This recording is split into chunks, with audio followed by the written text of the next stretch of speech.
So thank you for your patience and thank you for joining us today. It is noon and time to begin. So welcome everyone to our program this afternoon. I'm Jamie Seward, Associate Director of Affinity Engagement Programs with the Office of Alumni Relations. Before we proceed, I'd like to acknowledge our sponsors, the Real Estate and Blockchain Affinities. Now, before I turn the program over to our amazing guest speaker, I encourage you to ask questions by typing them in the Zoom Q&A at the bottom of your screen. And now I have the pleasure of introducing Katherine Pinkard, representing the fourth generation of Pinkards in the commercial real estate industry as the co-founder and president of Pinkard Properties. Ms. Pinkard oversees the commercial real estate services firm, providing property management, development, project management, and advisory services. Since founding the company in 2012, she's worked with clients ranging from local real estate owners and developers to publicly traded REITs, as well as large public companies, public institutions, and government agencies to manage and consult on an array of assignments. Ms. Pinkard has a particular passion for blockchain technology. She holds an MBA from Johns Hopkins University's Carey Business School and a BA from Georgetown. She currently serves as a member of the Dean's Alumni Advisory Board of the Hopkins University Carey Business School, where she chairs the Philanthropy Committee. She is a busy lady, and we are very lucky to have her here today. So with that, I will turn the program over to Katherine. Thanks very much, Jamie. Much appreciated. I'm thrilled and excited to be here. As Jamie mentioned, blockchain is indeed a particular passion of mine. So to be able to share it with you all today is exciting. I know we'll probably have a diverse kind of backgrounds in terms of knowledge of blockchain. So I'm going to start at the very beginning, which hopefully isn't too redundant for some folks, but I think helps kind of with a baseline. So with that, I'm going to share my screen, pull up the presentation that I've got for today. So as Jamie mentioned, I started my career in the finance world, but have worked in commercial real estate for about 10 years now, founding my company and just kind of growing from there. So my journey with blockchain started probably almost 4 years ago now. I was a keynote speaker just as a female entrepreneur at the Johns Hopkins Carey Business School's Innovation Factory Summit conference. We were down in DC in a shared space with SICE, and I gave this short keynote, and a full-time MBA student came up to me after the presentation and said, "Oh gosh, so nice to hear from an inspiring female entrepreneur." And I got to chatting with her and I said, "Well, what are you going to do when you graduate from the program?" She said, "Well, my goal is to go to New York and work for Goldman Sachs on their new blockchain team." And I'm like, cool. What is blockchain? And I remember kind of rudely sitting in the back of the room for the next several hours of this conference, going down a rabbit hole on my phone.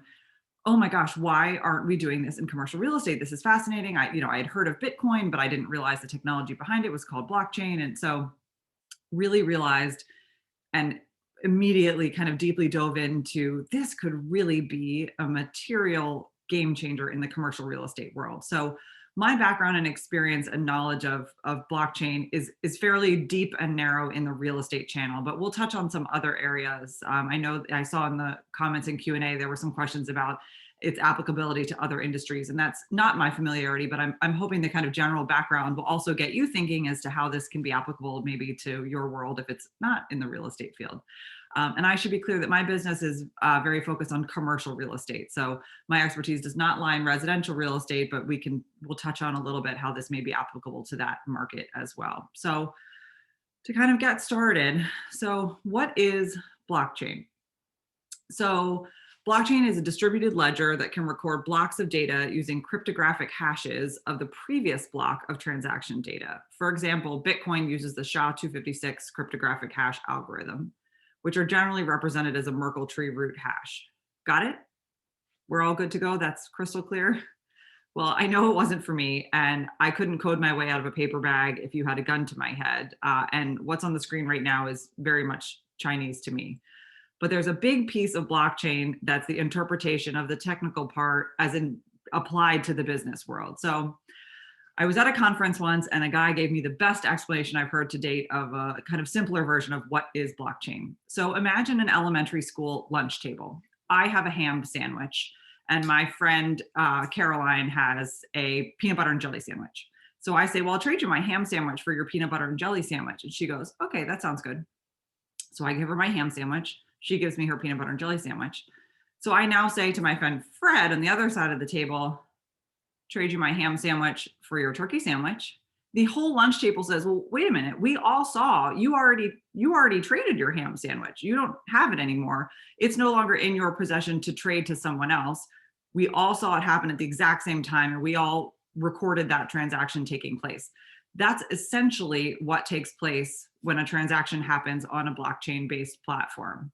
So with Bitcoin, or cryptocurrency, or any of the tokenized assets that I might talk about later as it relates to real estate, imagine a big shared spreadsheet where everyone has to agree if one of us changes one of the cell entries in the spreadsheet. So it's essentially this consensus mechanism that every single node on the network has to agree at the same time, that transaction, which is then linked to every prior transaction before that. So they're blocks of data in a chain, and it's immutable. So once that block of data is in that chain, we can't go back and change it. We could make a future correcting entry, but we can't go back and change what's already there. So it's this ledger that will exist in perpetuity of every transaction that's taken place thus far, which will make sense, I think, as to why this is readily applicable to a lot of fields of commercial real estate.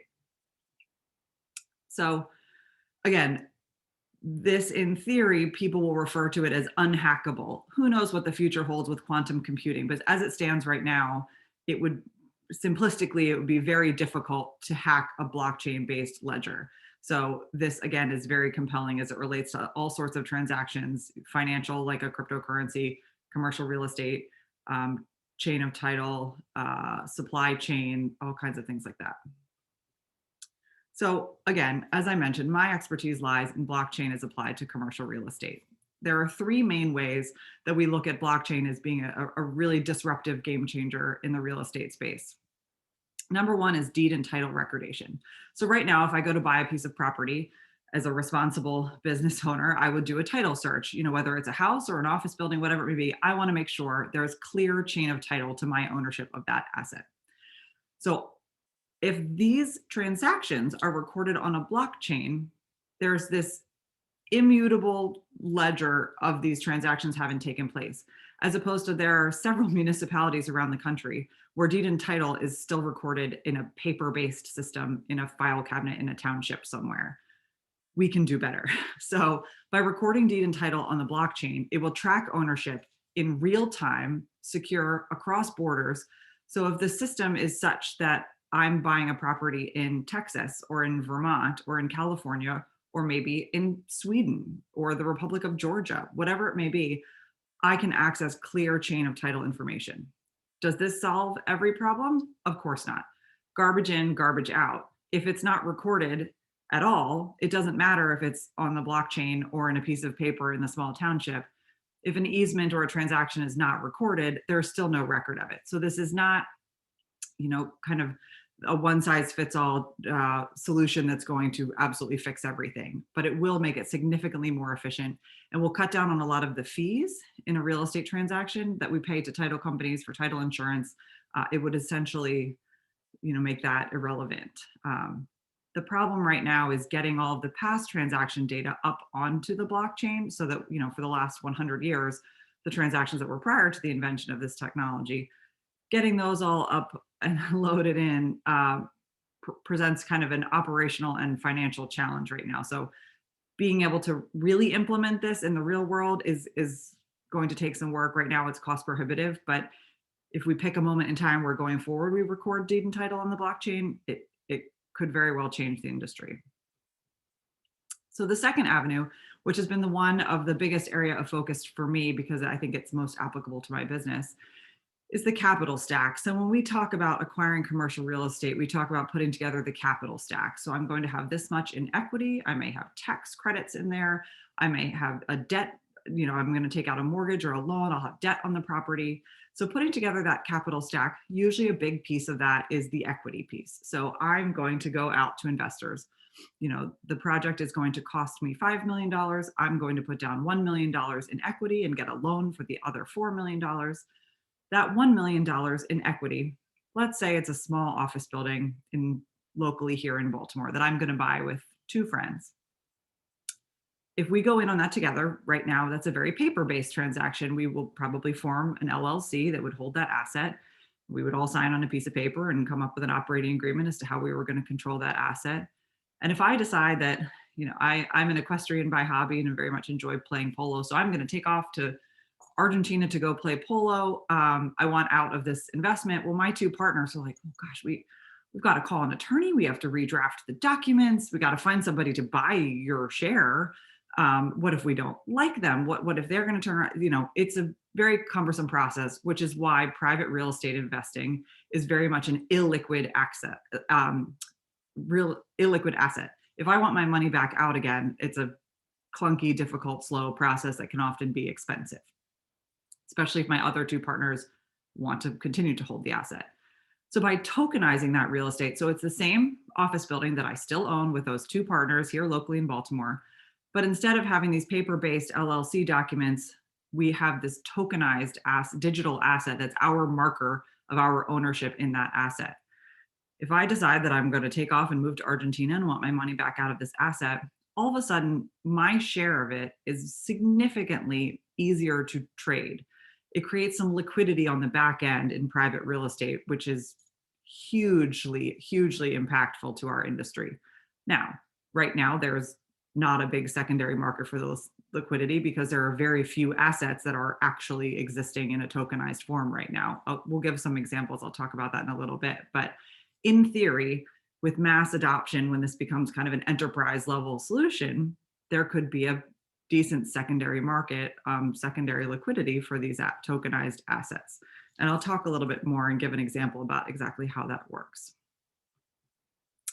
So the last piece, and of course, these are not, blockchain for real estate is certainly not limited to only these three things.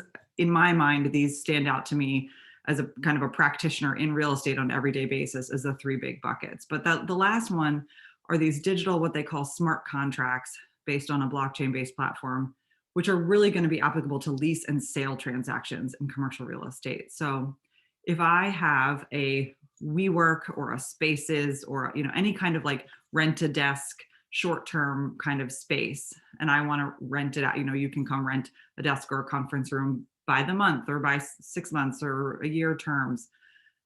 I now have the ability to do that as a digital smart contract so that someone can transact on their phone in 5 minutes for their rental of that space. I don't have to go through a broker. I don't have to sign all this complicated paperwork and scan PDFs back and forth. Believe it or not, I've had a real estate broker in the past 5 years mail me a paper copy of a lease with handwritten marked up changes on it. Like, we literally still do business like that. So not often, thank goodness, but other than kind of being able to DocuSign documents, the commercial real estate industry pretty much does lease deals like we did when my grandfather was in this business 50 years ago.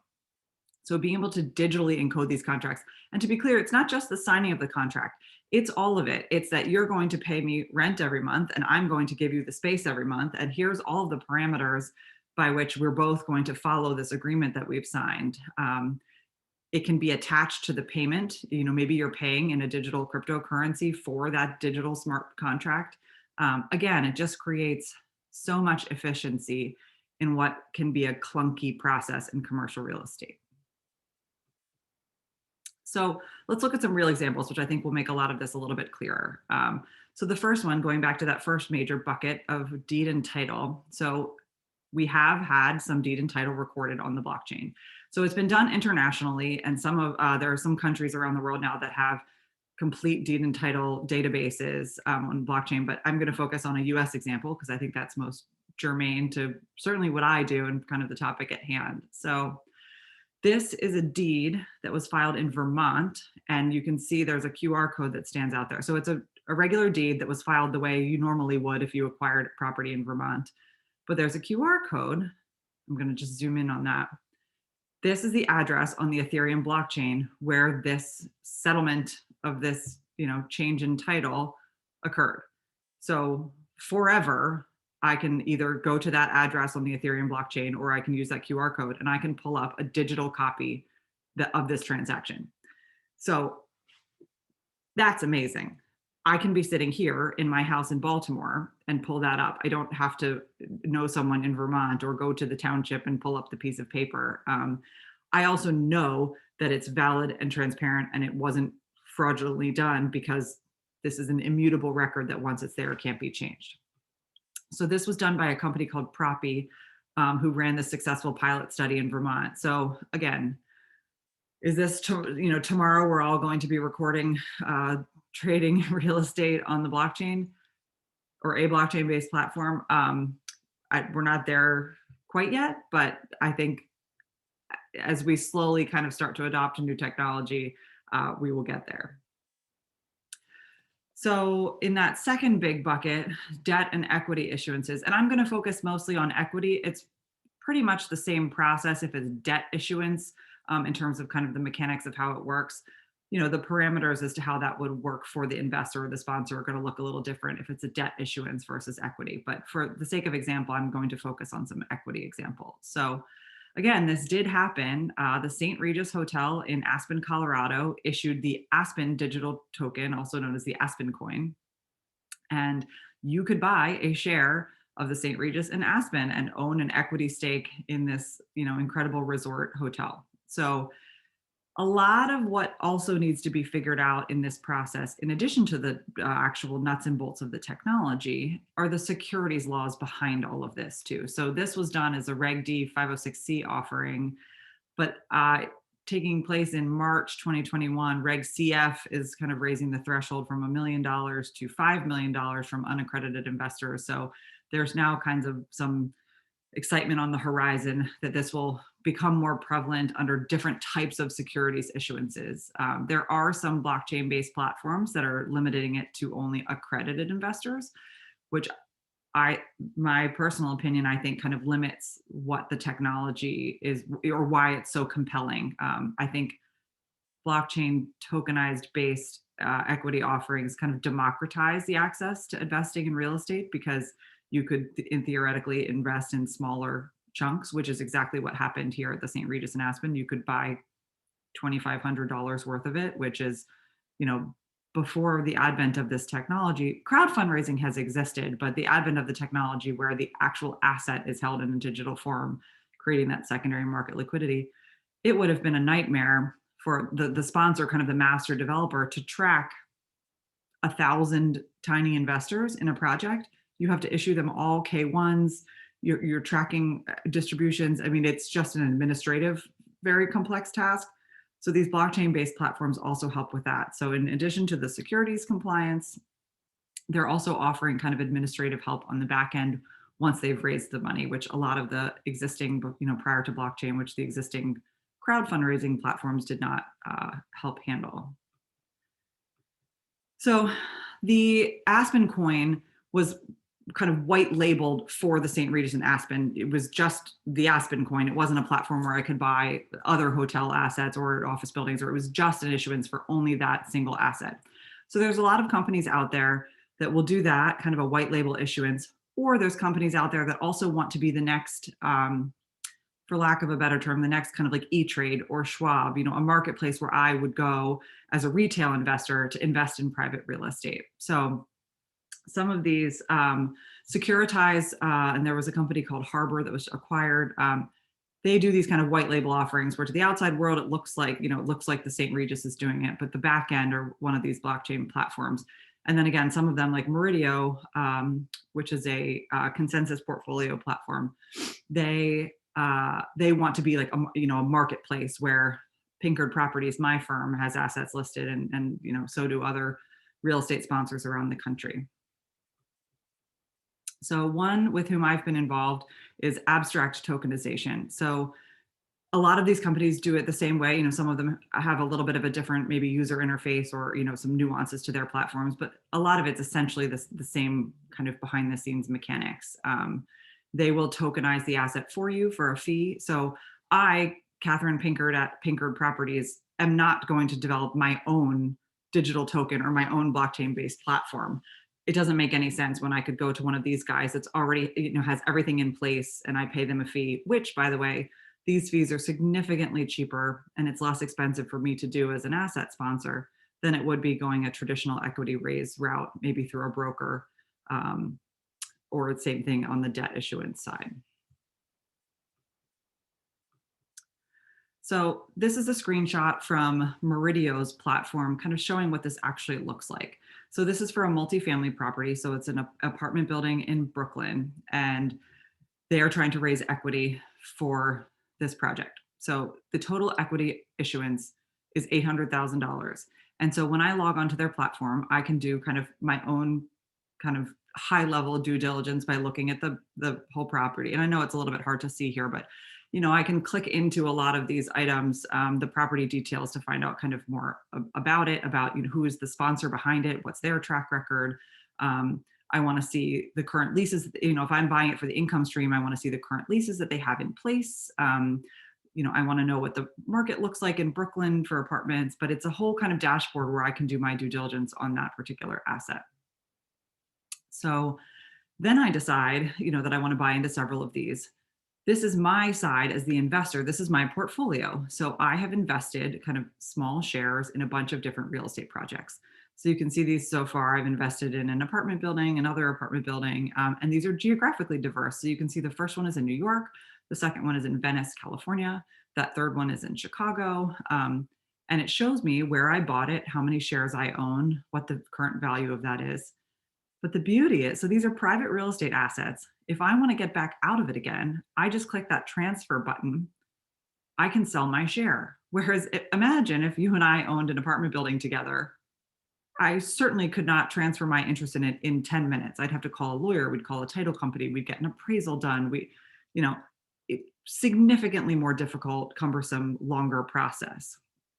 Whereas this automates a lot of that. Now it's on me as the investor and the person on the other side of the transaction to do their own due diligence. So I think there's a greater kind of onus on the investor and the sponsor, but man, does the technology, it's pretty compelling in the efficiencies it creates, which is really interesting. So right now, again, there really isn't much of a secondary market. When I hit that transfer button, for all intents and purposes right now, it almost functions like a digital message board where, hey, Catherine's got a share of this for sale. Does anybody want to buy it? It doesn't look like an E-Trade. There's not kind of an order book yet.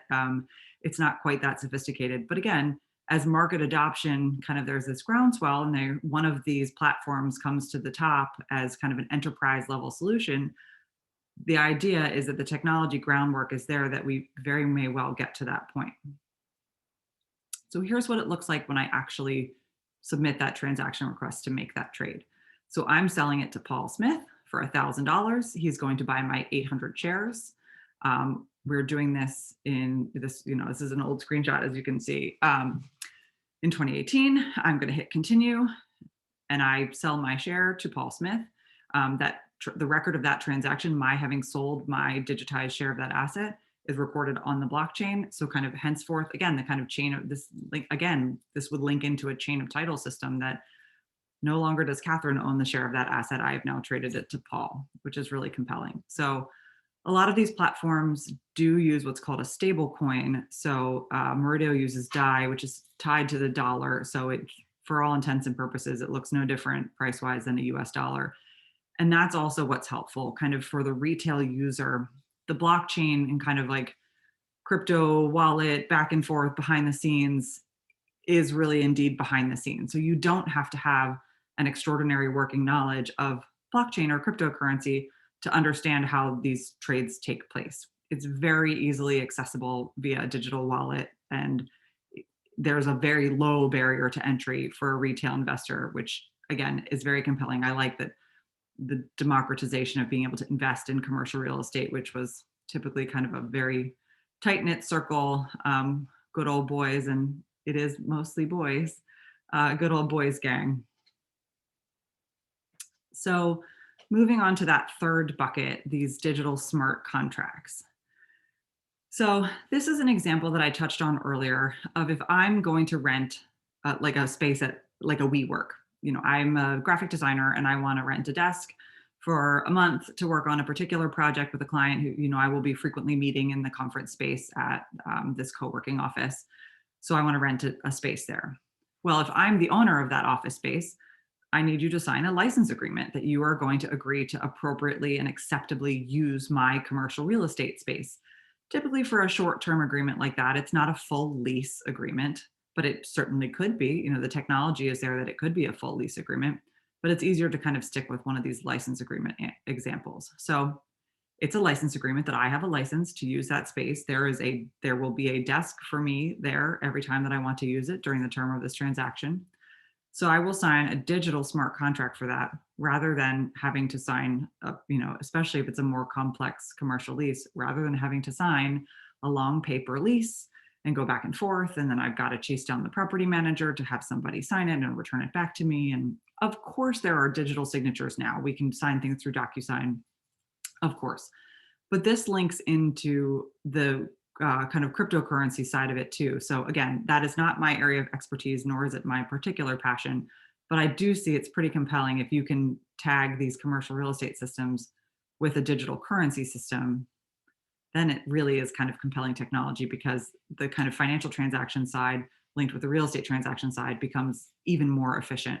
And again, especially as it relates to cross-border transactions too, if something is taking place internationally, some of the laws and securities laws and real estate laws have to catch up, but the technology is there to allow pretty seamless transactions across borders in an efficient manner that has kind of not really existed up until this technology. So I gave this talk probably a year ago to a group of commercial real estate brokers.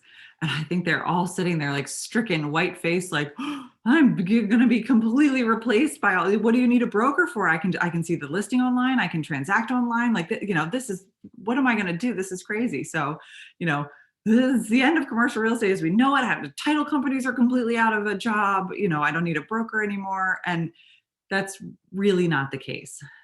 To kind of ground all of this, no pun intended, commercial real estate and real estate in general are all about physical assets, right? So there's always going to be some kind of value to the human element. Hey, you might not want to rent a desk at that building because it's right next to Bob's Barbecue, and on Tuesdays the whole place smells terrible. You're not going to want to sit here. You can never capture that through technology. The due diligence of actually seeing an asset in person before you're going to buy it. There's a lot of ways through digital tours and all of that, but the value of having a broker kind of on the ground to look at something for you, the human element is not going away. We're just creating efficiencies where we can, where that element of it maybe can be more efficiently done through technology. And we'll marry that with the human element that we know we still need. But I don't think it's very compelling. But the human side of commercial real estate, thank goodness for me and my business, is not going away anywhere. It'll just help make us more efficient. So with that, I know that was a lot. I can pause, and before I take questions, I can touch. I know there were some questions about this is applicable to other industries, and I spoke on a panel at an event in New York where there was a gentleman who was an expert in blockchain for supply chain. So that's a really interesting case where if it's heads of lettuce that are grown somewhere in the Midwest, and then someone in New York gets sick with E. coli, that we can track kind of the supply chain, like where that head of lettuce came. I know this has been applicable to the fishing industry too, that where that, tuna was caught all the way up to where it was purchased at the market and made to sushi for my lunch. Supply chain is a big one. And then the healthcare world, I think there are myriad applications. That is certainly not my area of expertise, but I'm happy to point someone in the right direction to someone that can speak on that more intelligently. But there are a lot of ways that these same transactional efficiencies in commercial real estate can be materialized in other industries as well. So with that, I'll pause for a minute to see if there are some questions. And if Jamie, you wouldn't mind helping me out with the question portion of it, that would be wonderful. Of course, we have a typical engaged audience. Thank you to all of you. So I will start with our first question. First of all, they are thanking you for taking the time to present, and how to deal with accreditation of new investors when tokenizing. How do we deal with new investors? Sure. So this is another one where, again, blockchain is not some magical silver bullet that will completely change how we raise money. We still have to follow all the current securities laws. Doesn't matter if I'm sending you a paper document to sign or if it's going through one of these, tokenization platforms. We still have to follow the current regulatory environment. That being said, the kind of like global regulatory environment around anything blockchain based, especially cryptocurrency, is still a little bit confusing. Is it a security? Is it a utility token? Is it a currency? If I'm buying a cup of coffee in Bitcoin, do I have to account for the capital gains or loss for the $2 I just spent on that cup of coffee as to when I bought the Bitcoin? So a little bit the securities laws have to catch up. And it's the same in real estate. The really compelling nature of this is that we could allow, a big passion of mine is opportunity zone investing, where you could have a retail investor in a neighborhood investing alongside the kind of like big money developer sponsor, and you'd really get the buy-in from those local stakeholders, which is really cool. So then maybe they support your project a little more, which is of economic value to the developer, but they also have skin in the game in their local neighborhood and can participate in an investment that they never would have before. But again, how do we not run afoul of securities law? And I certainly am not a securities law attorney. I've spoken to a lot of them about this, but the bottom line is that we're still following the same regulatory environment, but we're trying to kind of help them along. There's several lobbying organizations that are trying to help them along so that we can kind of make sure that this technology allows for this democratization while not taking advantage of a retail investor. That's great. Yeah, it seems like it's constantly evolving. This is a good question. You were talking about the Ethereum blockchain. Who owns or maintains the public Ethereum blockchain?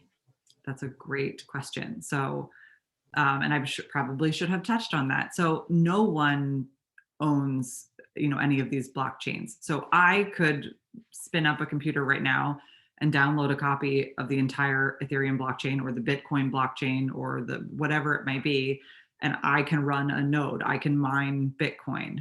Anyone that is mining Bitcoin, what they're trying to do, they're competing to solve very complex algorithmic math problems to be the next one to solve that kind of next block of data added to this chain.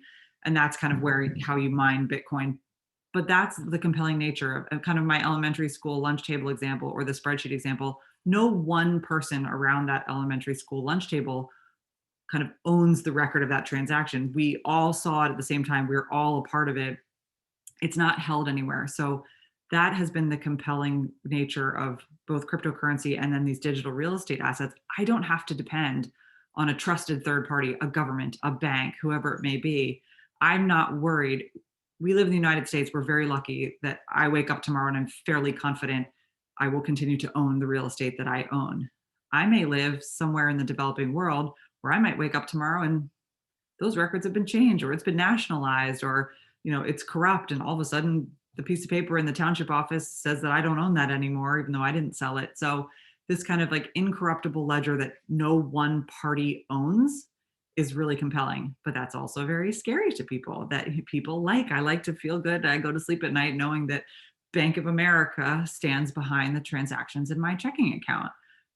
But the flip side of that means I depend on Bank of America to keep those records. And if they would fail or get hacked or be corrupted or whatever the case may be, there's kind of just that one holder of those records. So by putting it on the blockchain where it's this distributed ledger, it kind of safeguards against the hacking ability.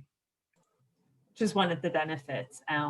And so another of our wonderful attendees asked a question: who has access to all the data? And if I'm hearing you correctly, everyone has access to the data. Is that correct? That's correct. So it's a public, transparent ledger database, which is a little scary. If there's any brokers out there today, which I think there might be, it's a little scary because I want to be the record of my lease transactions. And if there was an instance where those lease transactions took place on the blockchain, it's a public, transparent record of that transaction. Now, there are such things called as private blockchains. So there are some companies out there, I believe Walmart to be one of them, that have private kind of internal blockchains. So it's this distributed ledger of these different nodes, but they're all internal to that one company or that one kind of ecosystem. To me, that kind of defeats the purpose a little bit of blockchain being this kind of like public, transparent database. But there are also ways to anonymize or pseudonymize the data and information too. So you can just have certain elements of a transaction publicly recorded. So it really depends on what system and what blockchain you're using, but it's interesting. Yeah, there's some really good questions.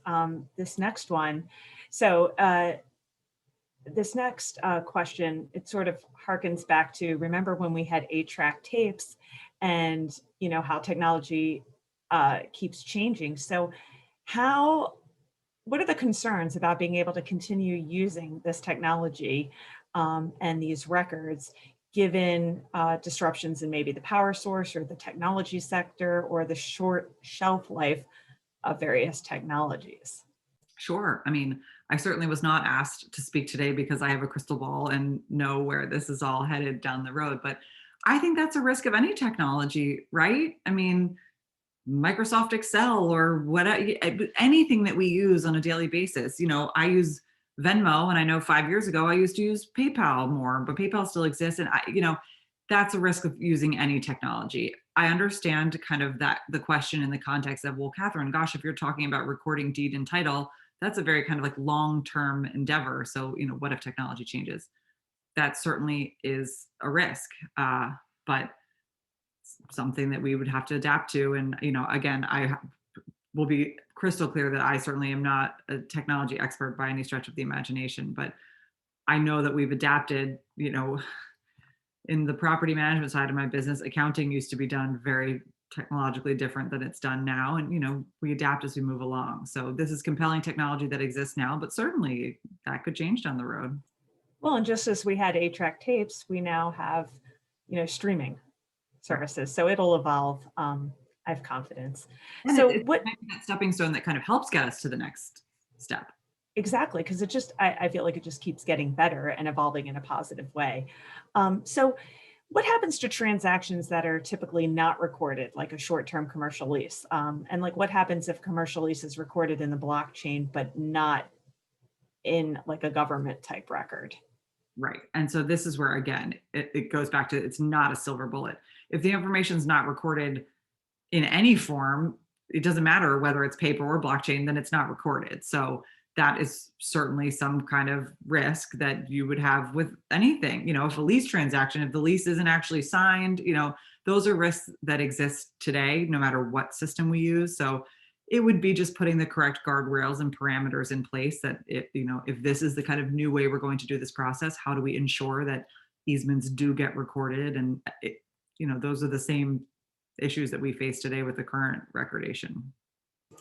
True. And, this question I've seen in the news. So security is based on, login credentials. So if you lose your password and you can't recover it, it's gone, right? All right.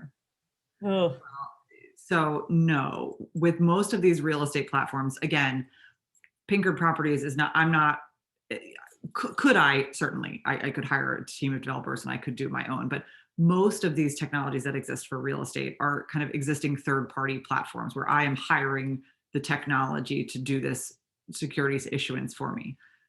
So the good news, bad news. The things that people like about kind of Bitcoin or cryptocurrency is that I hold the record of that. I have my private keys to my side of that transaction.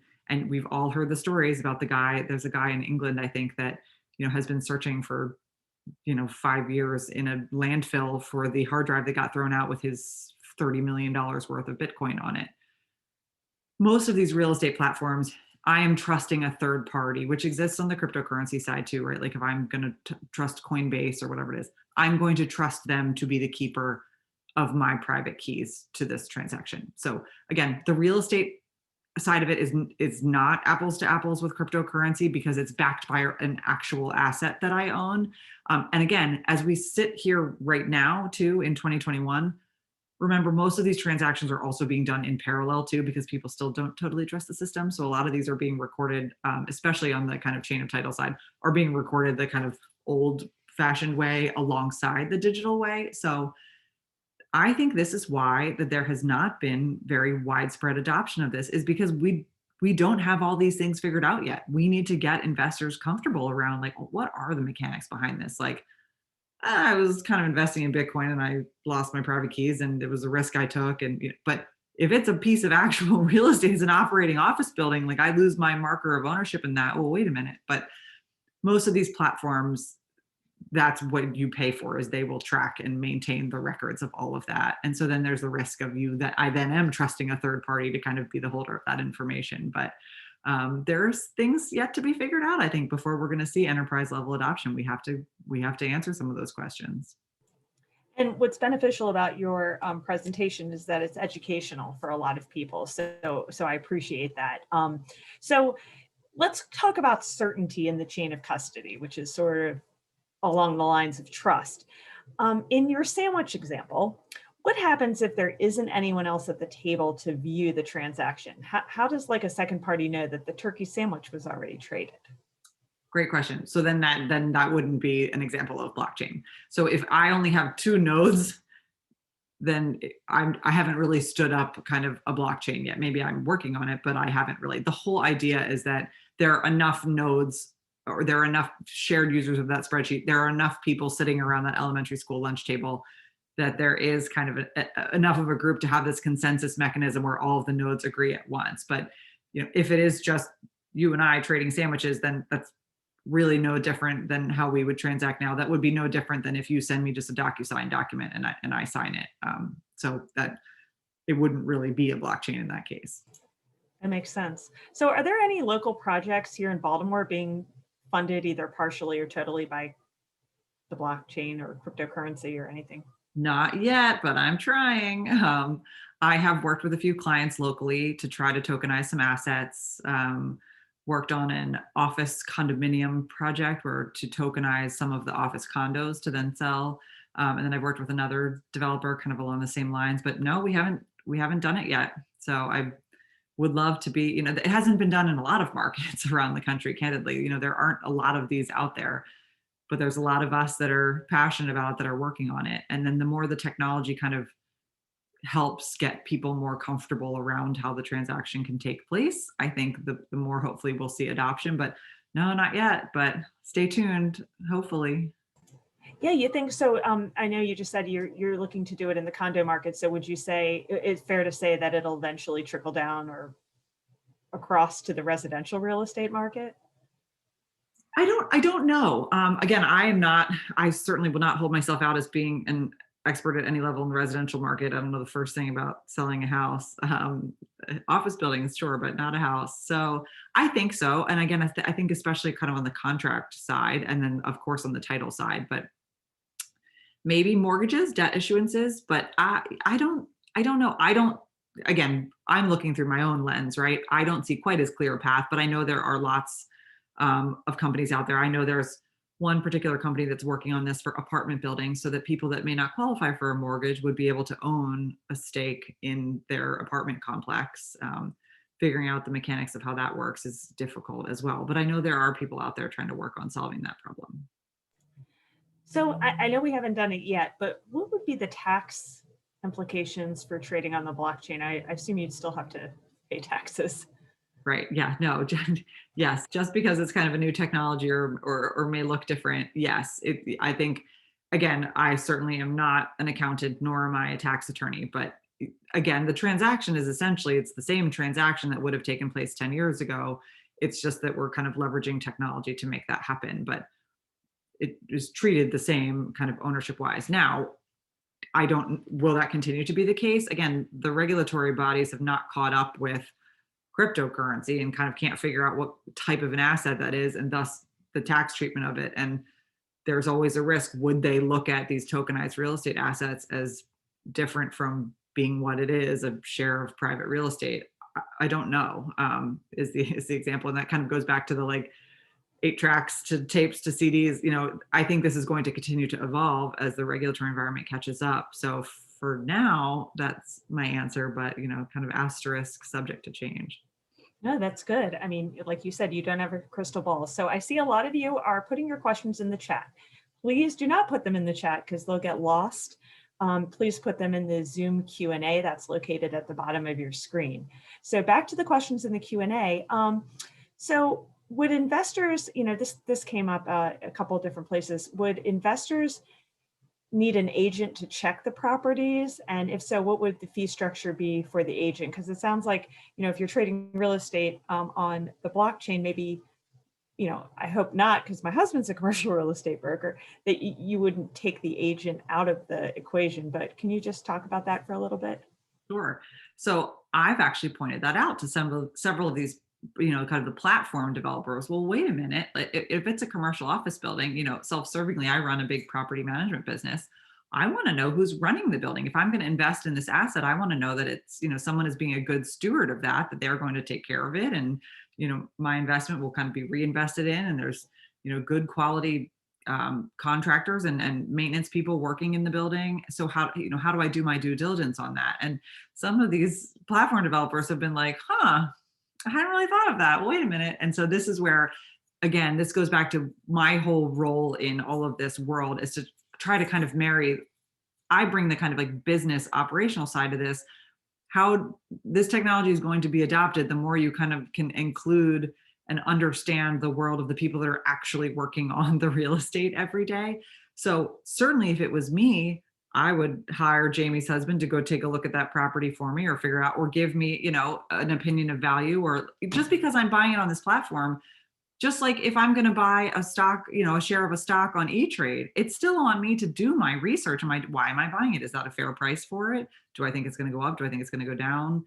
It's the same thing. And so when I'm buying a share of a stock on E-Trade, I have kind of tools at my disposal to do research. Same thing with real estate. And one of those tools at your disposal may be still engaging kind of a trusted real estate expert on your behalf, which also being forward thinking, I've thought about, well, how do I, staying on the front end as these platforms develop, can I develop a service line for my business in helping people kind of evaluate these investment opportunities through these digital platforms by leveraging our kind of like hands-on understanding of how buildings tick and what's important to evaluating either good or bad investment in one of these assets. So that's a great question. That's a great idea too, Catherine. I hope you do that. I think that's really forward thinking, as you always are. So I'm going to go back to, I'm seeing a lot of really practical questions here. So people are like, how do I access blockchain? We're talking about it, but like, how do I get my hands on it? How do I buy cryptocurrency? How do I find, can anyone access that platform on which you had your assets to trade? Sure. So sure, you just need like, a big warehouse with like racks and racks of servers, and then you're good to go. No, the good thing is that that's what's been really cool with like cryptocurrencies. Like, I mean, all you need is a smartphone, really, and you can buy shares of cryptocurrency in a million different places. And I certainly am not going to give any advice as it relates to that, but the cryptocurrency side is very easy and readily accessible. The real estate side, again, is still, most of them are limited to like kind of already in place beta testers. There isn't really kind of an open marketplace right now where I would send you to, go buy some shares in real estate. That doesn't really exist yet. So far it's been kind of fits and starts of like the ones that exist, they kind of already teed up the investors that they were going to have buy it. And it's kind of this artificial, like, let's kind of prove that it works and prove the market. And so, no, there's not kind of an open marketplace to go right now yet. But the more we talk about it and the more I kind of like tug on the sleeves of like, come on, we got to go do one of these, the more that we do this, that's hopefully the idea, is that we can get to that point where just like you could go to Coinbase and open a digital wallet and buy cryptocurrency. That's the idea, that where we want to get to in commercial real estate, is that I can go log in and my digital wallet own shares of commercial real estate. But no, we're not quite there yet. Yeah, I think we will get there. We just have to build the trust. There are so many questions. You guys are really amazing. Love it. That's why I didn't want to talk for too long. I was hoping we could have a good discussion. Yeah, I know. Well, it was great. I thought your presentation, some people have asked if your presentation, if you're willing to share the slide deck with people. If you are, you don't have to answer right now, but if you are, let me know and I can share it with everyone. If not, that's okay too.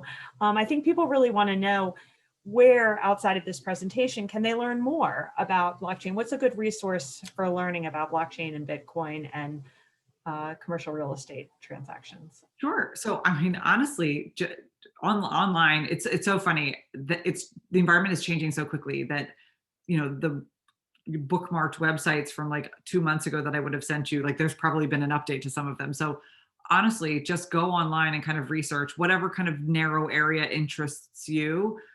Read as much as you can about it. There's a lot out there. There's a lot of thought leaders that post really interesting pieces on Medium, and it's pretty readily apparent who knows what they're talking about and who doesn't. You can look into people's backgrounds and are they actually working on this, and what have they done in the space. So go online and read.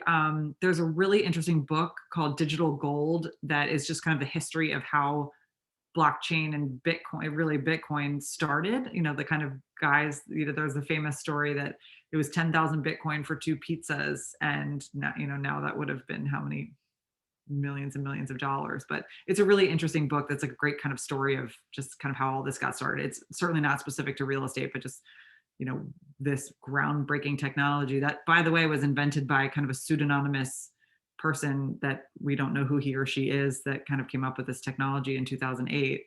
But it's a really interesting story. So I always encourage people to get started there if you don't know much about it. That's great. And I think you mentioned before that there are public and private blockchains. Is that correct? That's correct. So the private blockchains, again, exist. If I'll use Walmart as an example, because I do believe that they have a private blockchain. If I am Walmart and I want to track kind of like internal supply chain, like I worked with a vendor in Arkansas, who's going to send me this, that, and the other, and then it goes to my warehouse, and then it goes to this store where it's in a truck, and they want to track supply chain. But really the only people that need access to that supply chain are all of the various internal kind of Walmart departments. So it's a private blockchain that Katherine, I can go pull down the Bitcoin or the Ethereum blockchain as a private citizen. I have access to every transaction that's taken place there. I don't really need access to Walmart's internal supply chain transactions. But because they have it on a blockchain for their own internal controls, it's a little bit more secure that you kind of can't fudge transactions or the record of that. Well, that left that warehouse and was scanned onto that truck. It could help them cut down on fraud and shipping or whatever. Again, that's not totally my area of expertise, but there are private blockchains that exist out there, but they're usually for like a narrow specific purpose. That makes sense. So we are getting a lot of questions about other applications of blockchain, and for my and certainly I'm no expert in blockchain either, but I do know that I think there's a move toward using blockchain in the healthcare record space. And I know this is also not your area of expertise, but I'll just say that I do know that aside from payments and financial technology, healthcare records may go the way of blockchain too, which I think is good because then they're incorruptible. Sure. Well, if you think about, again, like I'm not an expert at all in healthcare, but if you think about it, it's a very important record of information or something that happened. That transaction was my medical treatment, which may have been at Hopkins, but then I need to be transferred somewhere else for some specific procedure. So if my medical records are on the blockchain, there's kind of like a history of all of that there. And again, kind of digital, incorruptible, and then also accessible. But and this is where, again, not my area of expertise, but do we want that? We don't want the transparency in that. So how do you have internal controls in a hospital system? And again, this is not my area. I'll ask somebody smarter than me in that field, but it's still essentially kind of transactional records. So the use case is compelling, but I think there's a little more to be figured out as it relates to healthcare. Definitely. So this is a good question, getting back to the use of blockchain in real estate. So would this totally eliminate the need for title insurance? Let's say we're fully in, all transactions are done on the blockchain. I think it would, right? Because and that's the idea. And so many of the examples I gave and kind of the use case for blockchain and commercial real estate is that it cuts down on fees. When I undertake a real estate transaction, I pay an attorney. I'm probably paying an accountant. I'm paying the title company. I'm paying an appraiser. I'm paying someone to, do due diligence, an environmental inspector, maybe. I mean, there's so many fees in a real estate transaction. And again, the human element is never to be overlooked. But what can we automate, and where can we cut down on kind of like unnecessary red tape that we really could just leverage technology instead? And so deed and title is one of them. If you think about it, it's kind of funny that I am buying something that someone says they own, and I have to pay someone to make sure that they say they own it. It's the same thing with a lease transaction, having to have an estoppel certificate. So a lease says that it's a legal document that I'm leasing the space, but I also have to tell the bank that legal document that I signed is actually a legal document that I signed. So to be able to kind of cut down on a lot of the red tape and friction in a transaction, that's where blockchain is compelling. But I mean, yes, kind of blue sky, best case scenario, I don't need a title company anymore, which means I don't have to pay title insurance. Which is great because, as I've learned, they're not always 100% correct also. Like, Exactly. they get the deed wrong. There's like a little bit that's wrong in it. So yeah, I've had to correct deeds numerous times, and it's a pain. So this is a good question. So can you use blockchain to sell multiple interests in a single real estate asset? I mean, it seems like you can. Um, if so, what prevents more than 100% of the interests to be sold? I'm not sure I understand the last part, but it looks like you can sell pieces of it, which is what you were talking about before in terms of like investing, specifically the St. Regis Sure. example. Yeah. So again, it's kind of the same. Going back to my elementary school lunch table example, it's transparent that this is the asset that exists. The offering is 1,000 shares. If I try to double sell those 1,000 shares, there's this record of the transaction from start to finish, and the entire network, the transaction wouldn't be approved because I can't double share something. That's the compelling nature with blockchain is I it really cuts down on fraud because it's this transparent record that no, Catherine, you already gave away that turkey sandwich. Like, no, you sold 1,000 shares transparently for this asset at this value on this date to this person. I that's exactly why you would do it, is because you can't double sell, or I can't sell 150% of an asset. So we're trying to do this in Baltimore, and from what I see in the Q&A, it sounds like there's been some adoption efforts in the Bay Area. Like, what other areas, if you know, are doing this, like are using blockchain? New York. So I've spoken with a broker in New York who I believe they've done, I think they did close the transaction in New York. I think it was in Brooklyn. So it has been done in other markets, not a lot, but these transactions have happened. And again, they're very kind of clunky. And right now it's very like kind of artificially already teed up. It's not this like big free market that we were all hoping for. But no, it's more than just kind of the Bay Area. But New York has been kind of one of the other big ones. Well, that's exciting. At least it's happening somewhere, Yes. hopefully. So you really just need like a willing parties to just dive into it using blockchain. I mean, it could happen anywhere. Exactly. It just has to be a willing, and it's usually on the sponsor side, right? The person that owns the real estate or is trying to sell it or is trying to tokenize it. That's who you have to have the buy-in from, is the most important part. So what do you think needs to happen to move this forward, to build the trust, to get people doing this? We just have to do Do it. it. It has to be kind of people like me and other people that are passionate about it and are willing to be like, the first one's going to stink and it's going to be really hard to do and it's going to be clunky and we're going to have to talk people into it and it might be kind of more expensive, but just kind of passionate early adopters, it's going to, that's what it's going to take, I think. Like the first one to use any kind of new technology, when you're trying to talk your friends into using something that, imagine when the telephone first came out, it wasn't that convenient because like how many people had a telephone that you could call? So it's like not a very useful tool. Now everyone has a telephone. I carry one around in my hand. So all of a sudden it's a much more useful tool. It's kind of the same thing. Like the first people that had telephones were just thought it was a super cool thing. We're very passionate about this new technology, even though it didn't help them a ton, but they kind of saw the future where it was going. It's essentially kind of the same thing. We just need to get passionate early adopters, which we're getting there slowly but surely. Well, and thanks to you for being one of those passionate early adopters. And I really feel like the telephone example or analogy is perfect because, now we do it. I feel like this is going to happen. It's coming. And the sooner we all embrace it and learn how to use this technology and apply it to a variety of different things. I mean, I can see like school report cards and, Sure. all sorts of fun things. Yep. So I don't want to take up too much more of your time. We're closing in on the 1:00 hour, but I do want to take a moment to really thank you. We've had more questions than we can answer, and we appreciate that. It just means you're engaged and involved, and we love it. So we could talk all day, Catherine. I feel like we could talk all day. You're welcome, So follow-up. Look me up on LinkedIn or my website, pinkardproperties.com. I'm happy. I could chat blockchain all day long, so I'm happy to answer any further questions. Just reach out to me. I think cocktails are in our future, and we'll chat about blockchain. And maybe go ride some horses. That'll be fun. So we do appreciate all of you attending this afternoon.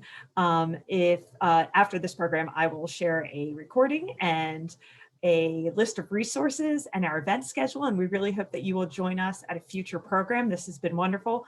Katherine, thank you so much for your passion, your enthusiasm, and for educating all of us. We appreciate it. Thank you so much. Thank you.